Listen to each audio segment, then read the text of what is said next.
I think pet ownership has changed in large part because people go so much longer before they have kids. And like, I know for me, there was like this period of time where I was like, I don't want a dog. I don't want to be tied down. And then when I started dating my wife and she had a dog, all of a sudden there's now this thing that we're kind of bonding around. And it seems like, and I've been kicking around this idea of the cosmopolitan culture, where there's like a new culture that's not necessarily traditional American. I think it's going on in other countries as well. And some part of that culture is deeply integrated with the fact that people are having children later, and yet they still want to have something that they care for, something that they're responsible for. It's playing out in all the data. I mean, I shared that experience too. I had kids later in life, but I had a dog before I got married, and then, was part of the family once we got married. But there's about 35% of the people have a pet in the U.S., but millennials have 70%. They're having kids later, but the pet ownership is expanding. 70% of millennials have pets? Yeah, that's the statistic that we see through the AVMA. It's amazing. They are the bulk of the business at this point. And it's because of the reason that you just stated. I mean, they're doing things differently. They're spending more time before they have kids.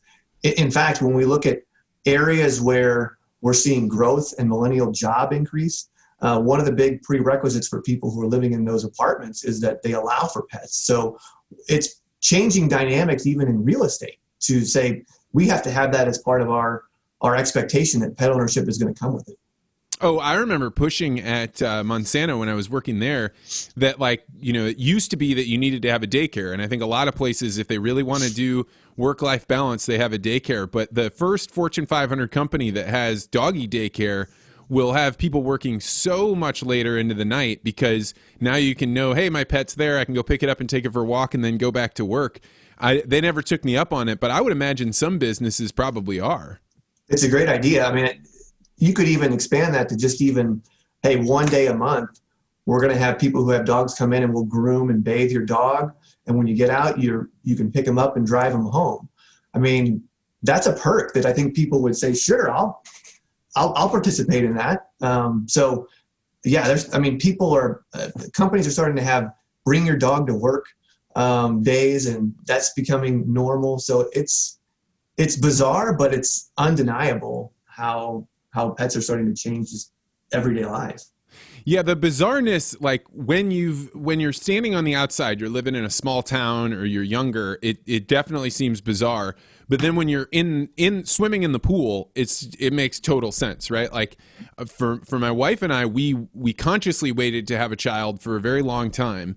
And then when we went to have the child, it wasn't anywhere near as simple and as easy as we expected.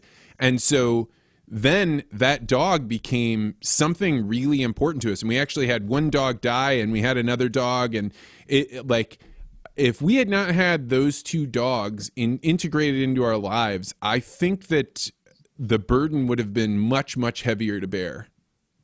Yeah, we had a similar experience, Vance. And same thing. We would bring our dog to family events because everybody else was bringing their kids. I mean, it was an integral part of our life, still is, but absolutely. I mean, I think that's part of what we're seeing is it does help bridge that companionship that people are looking for, gives you something to care for, and it changes the way that you feel about the animal when you're put into that type of a situation for sure. I know I experienced it, and it does. It just gives you a different level of affection and attention to the animal. I remember when our Greyhound first got sick, and I was like, hey, it's time to put this dog down. And I was telling you about it and just being like, hey, Hoppy, give me some advice here. And you were like, you never, ever, ever tell your wife that you want to put the dog down. Like, that's her decision. If that's what she wants to do, then you support that. And if not, you stick with it. And I remember at the time being like, screw you, Hoppy. Like, we need to just answer this problem, just settle the problem. And now looking back on it, I'm like, oh, thank God he told me that. Like, I would have killed my wife's dog, and we ended up having like 2 more years and it was good. But that's like one of those things that I was unprepared for in adult life. Well, it's not unnormal. I mean, that bond that your wife had, you'll never understand that.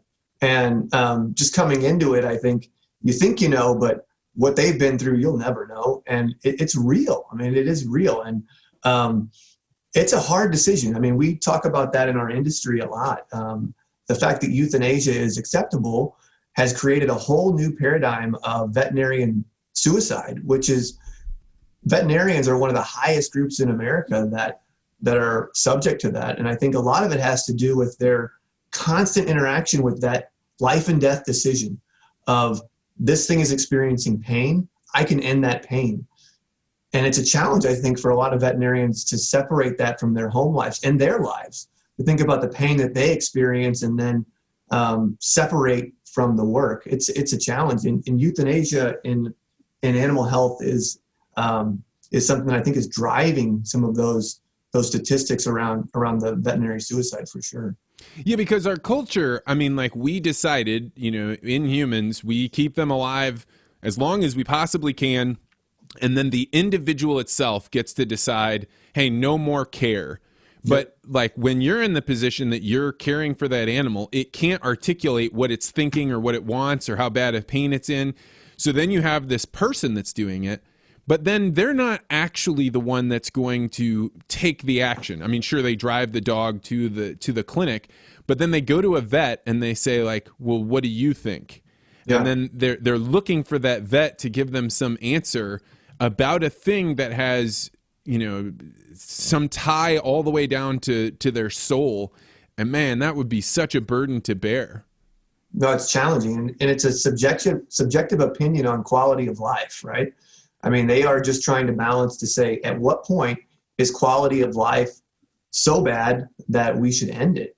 My dog is 14. I have two dogs, but at 14, we're at that stage where she's not getting up and walking around as well as she used to. Coming down the steps is a challenge. And you look at her and you say, how much pain are you in? Am I holding on to you for selfish reasons? Or the next day she'll be running around the house a little bit. So it's hard to grasp all those things and make that decision rationally. The best thing I ever did, probably in my entire marriage, was to decide before the first dog goes, we're going to get a second dog. And for me, like I was traveling all the time. It was a huge burden. We had to put the dog into dog daycare, which to me, like I'd have to tell my brother this and be like, ha, dog daycare. What are you doing? You sissy. And I was like, well, this is a reality because if I don't do this, then, we have problems. And, but then having that second dog before the first dog was put down, ultimately, it was so deeply valuable to have my wife be able to come home after that bad experience of leaving the dog behind, to have another dog there that needs you. And like, I don't know why that inspiration hit me, why we did that way, but thank God we did. Did you ask her ahead of time whether she wanted a second dog? Oh, yeah. I mean, my wife is hyper, like she looked into what kind of dog to get for a really, really long time. The first dog she ever had was a greyhound, a racing greyhound. And you're right about that bond because they had some shared similarities in a weird way because my wife was a competitive swimmer, swam all the way through college. That's what paid for her school. And then all of a sudden swimming was done. And I think when she thought of the dog having been run for 4 years, really successful career, had some small problem and it was out. And like, it was a part of their, who they were that I didn't share with my wife. And it's weird to say, but the dog did. And so and all of these things are things that I didn't understand from the outside, but thank God we decided to get this other dog, which then gave her a reason to be like, I want to find a dog that gets along with the greyhound and can be, integrated into our family. And so it was a long process, which I'm sure is not very interesting to people listening to how somebody else bought a dog. But to me, I wish had I not had a friend like you, I would have made some wrong decisions here because I would have thought, hey, the man thing to do here is just roll in and, tell her what to do and let's just do this. And you were like, whoa there, slow up there. Pump the brakes. Well, at least, you're wise beyond your years in this regard because we had one dog. And I took a comment that my wife made about, Bailey's at home all the time. Maybe she needs a companion. I took that to mean go get another dog.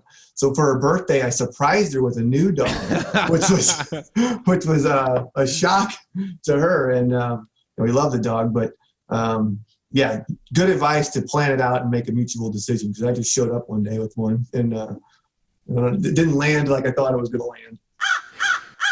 Thanks for checking out this podcast short. If you like this interview, make sure you hit the like and subscribe button and hit that bell so you always get notified about this podcast. And if you're really interested in conversations like this, you may want to consider joining the Articulate Ventures Network. To find out more, go to network.articulate.ventures.